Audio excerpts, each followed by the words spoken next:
രാജ്യത്ത് ഭരണഘടനാ തത്വങ്ങൾ നേരിടുന്ന വെല്ലുവിളികൾക്കെതിരെ ജാഗ്രത പാലിക്കണമെന്ന് വൈദ്യുതി വകുപ്പ് മന്ത്രി കെ കൃഷ്ണൻകുട്ടി പറഞ്ഞു. വിദ്യാനഗർ മുനിസിപ്പൽ സ്റ്റേഡിയത്തിൽ സ്വാതന്ത്ര്യദിന സന്ദേശം നൽകി സംസാരിക്കുകയായിരുന്നു അദ്ദേഹം. This news sponsored by Bobby Chemmanur international jewellers.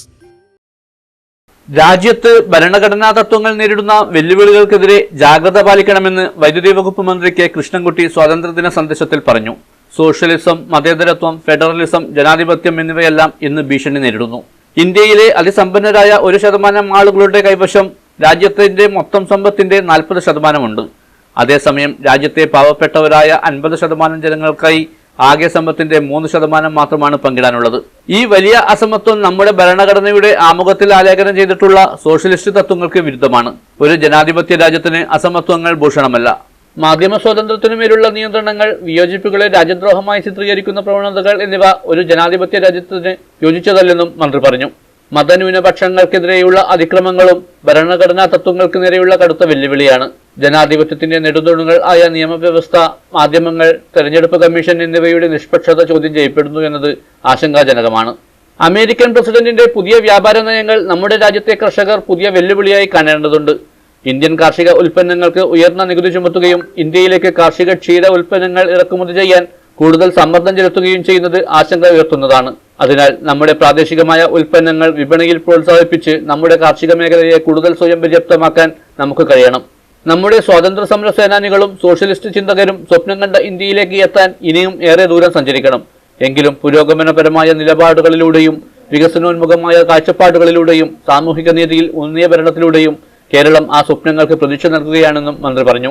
Udupi Karinthalam 400 kV line പൂർത്തിയാകുന്നതോടെ ഉത്തര കേരളത്തിലെ വൈദ്യുതി വിതരണത്തിൽ വലിയ മുന്നേറ്റമുണ്ടാകുമെന്ന് മന്ത്രി കൂട്ടിച്ചേർത്തു.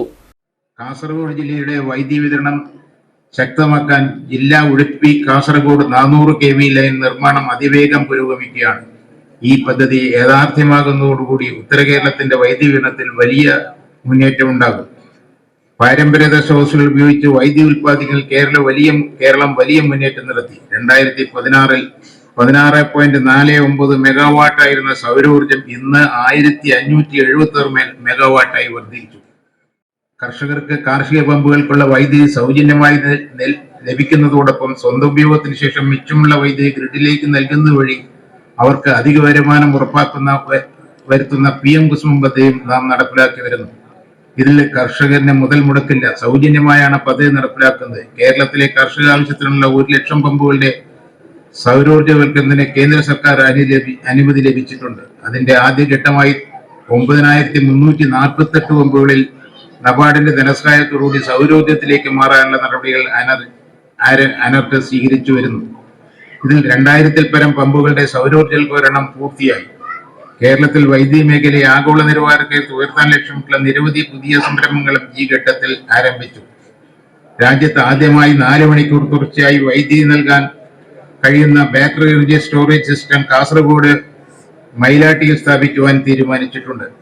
സംസ്ഥാനത്ത് സാമ്പത്തികമില്ലാത്ത ഈ പദ്ധതി 15 മാസത്തിനുള്ളിൽ പൂർത്തീകരിക്കാനാണ് ലക്ഷ്യമിടുന്നത്. രാജ്യത്ത് ആദ്യമായി 4 മണിക്കൂർ തുടർച്ചയായി വൈദ്യുതി നൽകാൻ കഴിയുന്ന battery energy storage system Kasaragod മൈലാട്ടിയിൽ സ്ഥാപിക്കാൻ തീരുമാനിച്ചിട്ടുണ്ട്.